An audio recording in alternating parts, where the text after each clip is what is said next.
Years back, I went on social media and publicly called a talent agency a scam, out loud, in public, for anybody to see. What I did not know was that the owner of that agency was sitting right there in the group, reading every word, in real time. That little faceplant taught me exactly what one of these hip pocket agent deals is really worth, and exactly what it isn't. I got hip pocketed by an agent, so I'm represented now. I can relax and wait for the calls to come in. Really? And we believe that? Okay, let me be fair to this feeling before I take it apart, because it's a real feeling and it's not crazy. Somebody with actual access and actual connections looked at your work and said yes, or some version of yes anyway. That is not nothing. That is genuinely a signal, and you should feel good about it. Now, I'm not here to snatch that away from you, but here's the trap, and it's quiet. You heard yes, and your brain filed it under finish line. Time to relax, time to wait. When what you actually got was a starting block. And the difference between those two, between a maybe you sit on and maybe you build on, is entire careers. I've watched it, I've lived part of it. So let's walk through what you actually got and what you do with it. Now, hip pocketing, it has a nicer, friendlier nickname. It's freelancing. But I want you to actually hear the original word, because the word is honest. You are in someone's pocket, held, kept aside, on a trial. And here's what that means in plain English. There is no signed contract, none. You are not technically a client of that agency. What you've got is an agent who's agreed to pitch you for some things and see how it goes. See how you audition, see if you book. It's a tryout, and it runs both directions. They're auditioning you as much as anything. And look, I want to honor the real part here, because there is one. An agent doesn't put you in their pocket for no reason. They saw something. Now, that's real, but there's a canyon between I might want to work with you and I work with you. One is a phone call they make or may not feel like making on a Tuesday. The other is a business relationship with obligations in it. Most actors hear the first sentence and celebrate like they got the second one. Okay, that agency I told you about up top, well, the one whose owner watched me trash her business in public, let me give you the whole thing. Here it is. And here's how it ended. It was an agency up in Virginia, and what set me off in the first place was they wanted payment from me just to do an interview, just to sit down and talk. Well, that tripped every alarm bell I've got, so I popped off about it online. This is a scam. Agencies don't charge you to talk to them. And as established, the owner was right there reading every word. Now, she pushed back hard. And you know what? Fair enough.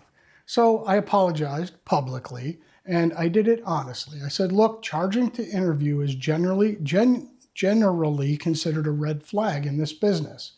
That part I'll stand by.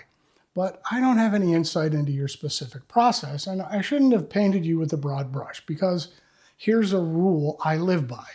You never burn a bridge you don't have to, ever. And here's the kicker. After all that, they added me to their list, hip-pocketed me. I never signed a thing with them, not one piece of paper, but I did book a few jobs through them. Real work, real paydays. So sit with that. Sit with what that actually tells you. A hip pocket is not fake. It is not nothing. It can put you up for real work, and you can book through it.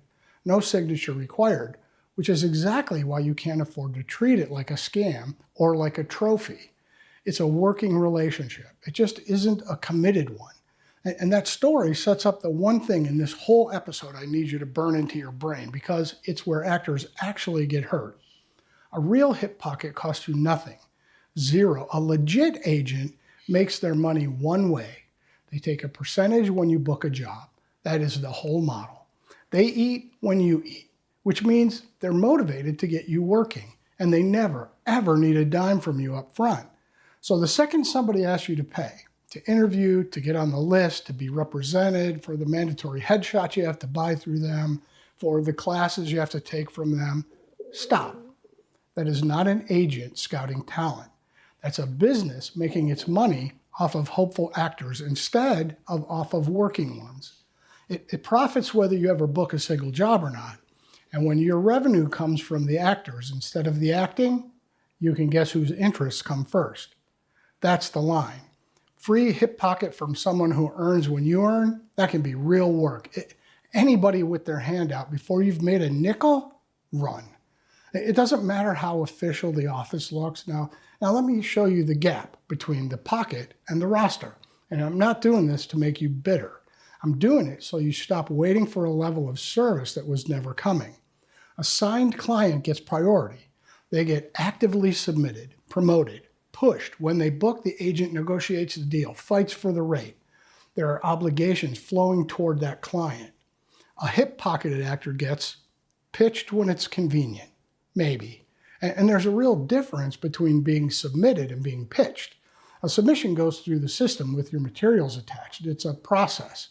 A pitch is that agent picking up the phone if they feel like it, if you happen to be right for the thing, if it crosses their mind. And the agency owes you exactly nothing. Not a returned email, not a meeting, not an update. Part of why you're in the pocket instead of on the roster, by the way, is often just office politics. A lot of agencies need the whole team to agree before they sign somebody.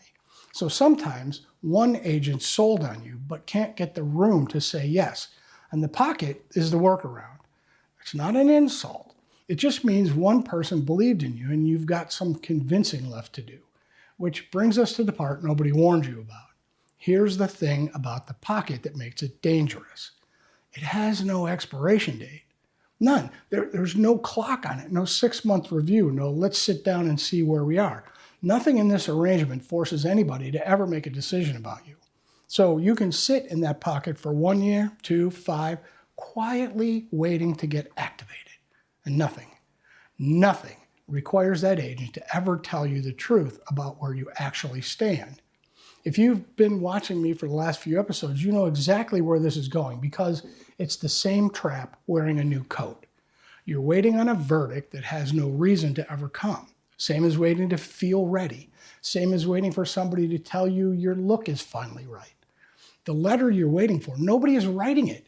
And here's the part that should actually set you free. That whole time you're sitting there being loyal and patient and quiet, you have no contract, which means you are a free agent. You can take a meeting with another agent tomorrow. You can sign somewhere else next week. You're allowed. But most hip-pocketed actors act like there's some sacred unspoken vow keeping them put. And meanwhile, a different agent who'd have actually signed them backs off because they heard you're with somebody. Loyalty to a maybe just cost you a yes. Don't do that. So if the pocket won't move itself forward and the agent's got no obligation to move it forward, who's left? You are. And the lever is not the one you think it is. It's not the relationship. It's not the coffee meetings, the check-in emails, the being charming at the holiday party. Agents sign actors who are already in motion because motion is money. The single biggest thing that decides whether that agent finally makes it official is whether you're out there booking work.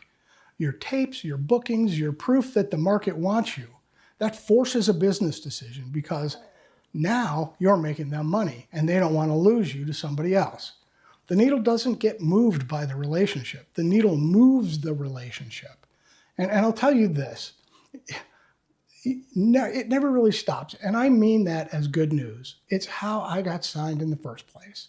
I generated my own momentum until saying yes to me was the obvious move. And even now, with representation, I still drive my own bus. If I see a project I want, I don't sit around hoping my agent stumbles onto it. I send it to them and say, put me up for this. The self-submitting never stopped. It just changed who I hand it to. You never fully outsource your own career. Not hip-pocketed, not signed, not ever. So here's where this lands. A hip pocket isn't a scam, and it isn't a trophy. It's a door somebody cracked open a few inches. That's a really good thing. But a cracked door only becomes an open one if you walk through it. And walking through it means booking work. So don't pay a soul to stand in that doorway. Don't fall asleep in it waiting to be invited the rest of the way. And for heaven's sake, don't stay faithful to a maybe when you're standing there completely free to go find a yes. Somebody put you in their pocket because they saw something. Good. Now go prove them so right that keeping you a secret becomes impossible. Stop counting a maybe as a yes. Start building leverage so the yes actually comes. Hey, you want Start Where You Are for free? The link's in the description. New myths every week. See you in the next one.